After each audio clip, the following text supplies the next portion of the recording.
Welcome back from the break. नाज़रीन, आज रमज़ानुल मुबारक का दूसरा रोज़ा है और आज का जो हमारा मौजू है वो है कुरान और हदीस में रोज़े की अहमियत। इन अशार के साथ मैं दावत देती हूँ हज़रत अल्लामा मौलाना पीर सैयद अताल मुस्तफ़ा शाह अतीक साहब को। मांग लो गिर गिरा कर खुदा से कि अभी मग़फ़िरत सस्ती है। मांग लो गिर गिरा कर खुदा से कि अभी मग़फ़िरत सस्ती है। कहते हैं कि रमज़ान में रब की रहमत बरसती है। तो नाज़रीन, आज का जो हमारा मौजू है उस पर रोशनी डालने के लिए हमारे साथ पीर सैयद अताल मुस्तफ़ा शाह अतीक साहब मौजूद हैं, जो कि मरकज़ी मिलाद कमेटी शाहदरा टाउन के सदर भी हैं। तो इनसे बात करते हैं और रमज़ान मुबारक की अहमियत और फजीलत के हवाले से आप सबको आगाह करते हैं। जी तो कार साहब कैसे हैं आप? अल्लाह पाक का करम है। कार साहब, रमज़ान के रोज़े क्यों फ़र्ज़ किए गए हैं और क्या ये रोज़े सिर्फ मुसलमानों पर फ़र्ज़ किए गए हैं या इससे पहले भी जो कौमें आई हैं, नबिया कराम आए, उन पर भी ये रोज़े फ़र्ज़ किए गए थे? नहमदुहु व नसल्ली अला रसूलिहिल करीम, अम्मा बाद। औज़ु बिल्लाहि मिनश शैतानिर रजीम, बिस्मिल्लाहिर रहमानिर रहीम।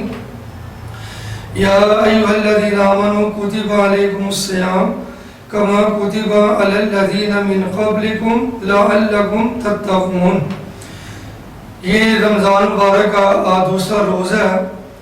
तो आपने सवाल किया है कि रमज़ान के रोज़े क्यों फ़र्ज़ किए गए हैं, तो इसका जवाब अल्लाह ताला ने कुरान पाक के अंदर दिया है ताकि हम कुरान को पढ़ें और इंशाअल्लाह ताला जितने भी सवाल आते हैं ना उनकी रोशनी हमें कुरान से मिल जाएगी।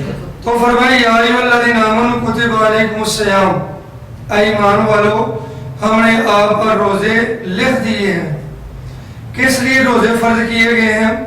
लअल्लकुम तत्तक़ून, ताकि तुम परहेजगार हो जाओ, तुम मुत्तकी हो जो। मुत्तकी तकवा आप इख्तियार करें। तकवे का माना होता है रुक जाना या डरना, ये तकवे के माने हैं और भी कई माने हैं तकवे के। तो ये जो रोज़ा है ये अल्लाह ताला ने ईमान वालों पर फ़र्ज किए हैं, ईमान वालों। और नबी करीम अलैहिस्सलातु वस्सलाम आपने फरमाया मन साम रमज़ान ईमान व इहतिसाबन गुफ़िर लहु मा तक़द्दम मिन ज़म्बि। आका दो जहां सल्लल्लाहु अलैहि वसल्लम ने फरमाया जो बंदा रमज़ान का रोज़ा रखे ईमान की हालत में, नियत करके रोज़ा रखे, तो अल्लाह ताला उसके पहले गुनाहों को माफ़ फरमा देता है। तो मालूम हुआ कुरान के अंदर और हदीस के अंदर ये रोज़े की फजीलत को बयान किया गया है। जब इंसान रोज़ा रखता है तो उसके अंदर तकवा पैदा हो जाता है, आज़ी पैदा हो जाती है, इनकिसारी पैदा हो जाती है, उसके दिल के अंदर खुदा का डर और खौफ वो पैदा हो जाता है। तो इसलिए सुबह से लेके गुरूब आफ्ताब तक इंसान के दिल के अंदर अल्लाह का डर खौफ और तकवा होता है, इसलिए वो सारी हलाल चीज़ों से, जायज़ चीज़ों से वो अपने आप को रोक लेता है। अच्छा, तो कारी साहब रोज़ा रखकर इंसान को क्या अमल करना चाहिए? हाँ, रोज़ा रखकर इंसान को ज़ाहिर बात है अच्छे अमल करने चाहिए, कुरान पढ़ना चाहिए, इबादत करनी चाहिए और गरीबों के साथ हमदर्दी करनी चाहिए और जो भी नेकी का अमल हो सके वो करना चाहिए। कुछ ऐसे अवामल हैं जो रोज़ा रख के हमें नहीं करना चाहिए। मसलन किसी गीबत नहीं करनी चाहिए, चुगली नहीं करनी चाहिए, किसी का माल चोरी नहीं करना चाहिए, किसी को बुरी नज़र से नहीं देखना चाहिए। हर एक को बंदा अच्छी नज़र से देखे ताकि जो रोज़े का असल मकसद है, जो रूहानियत है, वो इंसान के अंदर पैदा हो। फिर भी लोग नहीं बाज आते। चले वो जो नहीं बाज आते तो उनकी जो जदा और सजा वो तो हदीस के अंदर मौजूद है, लेकिन हमारा प्रोग्राम करने का मकसद यही है कि हम अपने अवाम को इन चीज़ों से आगाही दे सकें। अच्छा, तो कार साहब ये बताइएगा कि रोज़े रखने का कितना सवाब है और जो लोग रोज़ा नहीं रखते उनके लिए क्या, इसके हवाले से क्या उन्हें गुनाह कितना मिलता है, इस हवाले पर ज़रा रोशनी डालें। देखो, रोज़ा रखना फ़र्ज़ है, जैसे नमाज पढ़नी फ़र्ज़ है, ज़कात देनी फ़र्ज़ है, ऐसे रोज़ा रखना भी फ़र्ज़ है। तो अगर रोज़ा नहीं रखेंगे तो जाहिर बात है उसकी सज़ा होगी। और फिर अल्लाह पाक ने फरमाया फमन शाहिदा मिनकुम शहर फलयसुम, फरमाया तुम में से जो भी रमज़ान का महीना पाए वो क्या करे, वो रोज़ा रखे, रोज़ा रखे। और सवाब नबी करीम अलैहिस्सलाम आप ने हदीस कुदसी के अंदर बयान फरमाया। हदीस कुदसी उसको कहते हैं अल्लाह का फरमान हो और मुस्तफ़ा उसका रावी हो। तो नबी सल्लल्लाहु अलैहि वसल्लम आपने फरमाया कि अल्लाह ताला ने फरमाया कि रोज़ा मेरे लिए है और मैं ही इसकी जज़ा दूंगा। बाद में आया है कि रोज़ा मेरे लिए है, मैं ही इसकी जज़ा हूँ। तो इसका सबसे बड़ा अजर और सवाब क्या है कि जब क़यामत के दिन जन्नत में चले जाएंगे तो अल्लाह ताला रोज़ेदार को अपना दीदार कराएगा। सुभान अल्लाह, सुभान अल्लाह। और फिर रोज़ेदार के अल्लाह ताला ने जन्नत के अंदर एक सिक्योरिटी प्रोटोकॉल दरवाज़ा लगाया हुआ है जिसका नाम है बाबुर रेयान। तो अंदाज़ा करें कि अल्लाह का दीदार भी होगा और बाबुर रेयान से वो रोज़ेदार गुजर कर जन्नत में दाखिल होगा। अच्छा, तो घर साहब यहाँ पर ये भी मुझे बात याद है कि मिसाल के तौर पर जैसा आपने कहा कि बाबू रेहान से रोज़ेदार दाखिल होगा, तो वो लोग जो रोज़ा तो 30 दिनों के लिए रख लेते हैं रमज़ान के महीने में, लेकिन बाकी दिनों में वो ना तो बुराइयों से बाज आते हैं और ना ही ऐसे दूसरों के दिल दुखाने से बाज आते हैं। उनके हवाले से आपका क्या कहना है? ये देखें, ये दुनिया है, ये कायनात है। नमाज के बारे में तो हुक्म है इन्नल्लाह यामुरु बिल अदल इन्नल्लाह यामुरु बिल फहशाई वल मुनकर, कि बेशक नमाज बेहयाई और बुरे काम से रोकती है। लेकिन हम नमाज ही पढ़ रहे हैं, सारे काम कर रहे हैं, ठीक हो गया। लेकिन कोई ऐसा वक्त आ जाता है कि इंसान का दिल जो होता है इनकी बरकत से इन चीज़ों से बाज आ जाता है। नमाज की बरकत हो और रोज़े की बरकत से इंसान जो है ना 1 महीने के अंदर उसकी ऐसी ट्रेनिंग हो जाती है, तरबियत हो जाती है कि उसके दिल के अंदर कुछ ना कुछ खुदा का खौफ और एहसास जो वो पैदा हो जाता है। कारी साहब कहते हैं कि रोज़ा जिस्म की ज़कात होता है, इस हवाले से कुरान और हदीस में क्या कहा गया है? नबी करीम सल्लल्लाहु अलैहि वसल्लम, अच्छा आपने फरमाया रोज़ा ये नहीं है कि आपने खाना पीना बंद कर दिया बस बगैर जो मर्जी करते रहे, ठीक हो गया। इसका ये कि नबी करीम सल्लल्लाहु अलैहि वसल्लम ने फरमाया कि जो रोज़ा है ना वो ज़बान का भी होना चाहिए। बिल्कुल, कहते हैं कि जिस्म के हर उज़्व का रोज़ा होता है। आँख का भी रोज़ा होना चाहिए, हाथ का भी रोज़ा होना चाहिए, पाँव का भी रोज़ा होना चाहिए। ज़ुबान का रोज़ा ये है कि बंदा बदकलामी ना करे, बदकलामी ना करे। और साथ में ये भी होता है कि अगर आप रोज़ा रखकर भी बुराई की तरफ मुतवज्जा होते हैं, झूठ बोलते हैं, गिबत करते हैं या फिर दूसरे जो मामलात है लड़ाई झगड़ा वगैरह करते हैं, तो फिर रोज़े का क्या फ़ायदा होगा? इसलिए फरमाया गया कि ज़बान का भी रोज़ा होना चाहिए। ये नहीं कि सिर्फ पेट को भूखा रख लेना तो बस ये रोज़ा हो गया। ज़बान से कोई ऐसा आप जुमला, कोई आप पैरा इस्तेमाल ना करें जिससे किसी इंसान को इज़ा पहुँचे, और ना ही लड़ाई करें, ना झगड़ा करें, ना गिबत करें, ना किसी के खिलाफ उभारें। ये सब चीज़ें ज़बान का रोज़ा है।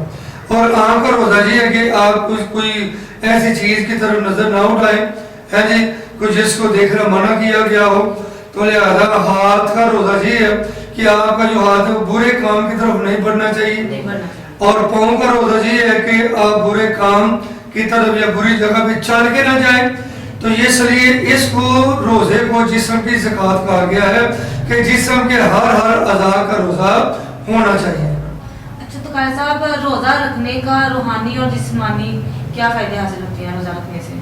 रोज़ा रखने से पहली बात ये है कि रोज़ा रखने से कई ऐसे चीज़ें हैं वो इंसान के दिल के अंदर पैदा होती हैं।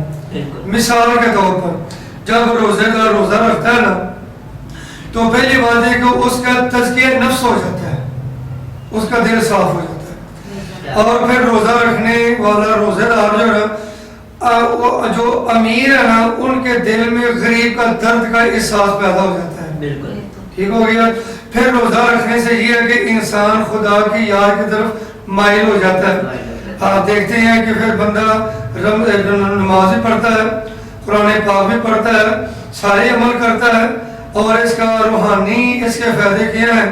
आज का जो इंटरनेशनल बीमारियां हैं, शुगर है, ब्लड प्रेशर है हाई, हाँ जी, रोज़ेदार रोज़ा रख के अपनी शुगर को चेक करेगा तो काफ़ी हद तक उसका लेवल वो नीचे आ चुका होगा। और जिसका ब्लड हाई है वो रोज़ा रखे, اس کے بعد دیکھیں اس کا جو بلڈ ہائی ہے وہ بھی اپنے لیول پہ آنا شروع ہو جائے گا.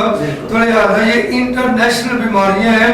روزہ رکھنے سے ان بیماریوں سے بھی انسان کو کافی سکون میسر ہو جاتا ہے. اب ویسے بھی دیکھا جائے کہ آج کے دور میں جہاں پر اتنی ترقی کر لی ہے سائنس نے، سائنس بھی یہی، سائنسدان جتنے بھی ہیں وہ بھی یہی کہتے ہیں کہ مسلمان جب پورے سال کی جتنی بیماریاں ہو جاتی ہیں 30 دنوں میں وہ جب روزہ رکھتے ہیں، پورا دن بھوکے پیاسے رہتے ہیں، تو وہ بیماریاں آہستہ آہستہ انسان کے اندر سے ختم ہو جاتی ہیں. اس میں یہ بھی کہ میڈیکل کے اندر بھی دیکھ رہے ہیں آپ، یہ نہیں کہ صرف رمضان کے روزے کو رکھاتے ہیں، وہ تو کہتی ہے اس کے علاوہ بھی روزے رکھیں. جو یہ آدمی ان بیماری میں مبتلا ہے نا، وہ رمضان کے علاوہ بھی روزے رکھ کے دیکھ لے تو انشاءاللہ تعالیٰ اس کو ان بیماریوں سے کافی حد تک چھٹکارا مل سکتا ہے. اچھا تو قاری صاحب ایک سوال ہے، اکثر لوگ کہتے ہیں، مانتے لوگ اپنی ہیں، لیکن ایک سوال میں آپ سے کر رہی ہوں سحری کے حوالے سے کہ کچھ خواتین ہوتی ہیں سحری کرنے میں لیٹ ہو جاتی ہیں یا سحری بنانے میں لیٹ ہو جاتی ہیں، تو کیا ان پر یہ واجب ہوتا ہے یا فرض ہے کہ اگر وہ اذان ہوتے ہوتے وہ کھانا کھا لیں کہ وہ اپنا روزہ رکھ سکیں، کہ نیت کر لیں کہ میں کھائے پیے بغیر ہی میں روزہ رکھ لوں گی، تو اس حوالے سے قرآن حدیث میں کیا کہا گیا ہے؟ آپ کے سوال کے دو پہلو بنتے ہیں، ایک تو لیٹ ہو جانے کا پہلو واضح ہو گیا جی، اور دوسرا آپ نے سوال کیا ہے کہ جب اذان ہو رہی ہو تو اس کے دوران بندہ کیا کچھ کھا پی سکتا؟ جی ٹھیک ہو گیا. یہ عام ہمارے ہاں یہ ہم غلطی پہ ہیں. اذان فجر کب ہوتی ہے؟ جب سحری کا ٹائم ختم ہو چکا ہوتا ہے. جی، تو اس لیے یہ ثابت ہوا کہ اذان کے دوران کوئی چیز نہیں کھائی پی جا سکتی. ہمارے ہاں دیہات میں یا پہلے یہ تصور تھا کہ آپ حی علی الصلاۃ تک یا اشہد ان محمد رسول اللہ تک کہنے تک نہ آپ کچھ کھا پی سکتے ہیں. جی، لیکن اگر اس کے دوران کھائے پیے گے تو آپ کا روزہ نہیں ہوگا، کیونکہ سحری کا ٹائم ختم ہونے کے بعد اذان ہوتی ہے. کیونکہ زیادہ تر عورتیں کہتی ہیں، اکثر سننے میں بھی آتا ہے کہ عورتیں کہتی ہیں کوئی بات نہیں، جو سحری بناتا ہے وہ اس کو اس پہ جائز ہوتا ہے کہ جب تک اذان ہو کہ وہ اپنا روزہ رکھ سکتا ہے. میں نے پہلے کہہ دیا کہ اذان ہوتی ہے سحری کا وقت ختم ہونے کے بعد. جب ختم ہونے کے بعد کوئی بھی چیز کھائیں پئیں گے آپ کا روزہ نہیں ہوگا. سارا دن آپ نے ویسے ہی بھوک پہ برداشت کرنی ہے، لیکن روزہ آپ کا وہ نہیں ہوگا. اچھا تو کرتب یہاں پر یہ بھی بتائیے گا کہ اسی سوال کا ایک جز ہے کہ جو لوگ سحری کیے بغیر مثال کے طور پہ سحری نہیں کر سکتے، سوئے ہوئے ہیں یا لیٹ جاگے ہیں، تو اس کے حوالے سے ذرا روشن ڈالے گا کہ ان کا روزہ وہ کس طرح سے رہ سکتے ہیں، نیت کر کے رہ سکتے ہیں یا پھر کیا سلسلے کا ہے؟ ہاں، جو لیٹ ہو چکے ہیں تو جب سوئے رہتے ہیں یا اذان شروع ہو گئی ہے یا سحر کے ٹائم ختم ہو چکے ہیں تو ان کو بعد میں جاگ آئی ہے تو وہ کچھ کھائے پیے بغیر ہی روزے کی نیت کر لیں، ان کا جو روزہ ہے وہ پورا ہو جائے گا. پورا ہو جائے گا. یعنی کہ اگر مثال کے طور پر بے شک وہ سویا رہا ہے، رات کو نیت کی ہے روزے کی، اور دن کو تقریباً مثال کے طور پر آج کے دور میں 7-8 بجے 9 بجے یا 10 بجے جاگا ہے، تو اگر وہ روزہ رکھنا چاہے تو نیت کر لے، وہ اسی وقت نیت کر لیں، اسی وقت نیت تو کر روزہ ہو جاتا ہے. اس کا روزہ ہے. کچھ کھائے پیے بغیر. کچھ کھائے پیے بغیر. جی قاری صاحب بہت شکریہ آپ کا. قاری صاحب آج آپ نے ہمارے جو موضوع پر روشنی ڈالی وہ بہت اچھے طریقے سے بیان کیا ہے. ناظرین وقت ہوا ایک بریک کا، بریک کے بعد پھر حاضر ہوتے ہیں، تب تک دیکھتے رہیے شان اسلام رمضان ٹرانسمیشن. دوبارہ سے شان اسلام کریں، ہمارے ایسے رہنے دیں. شان شان دیکھتے رہیں.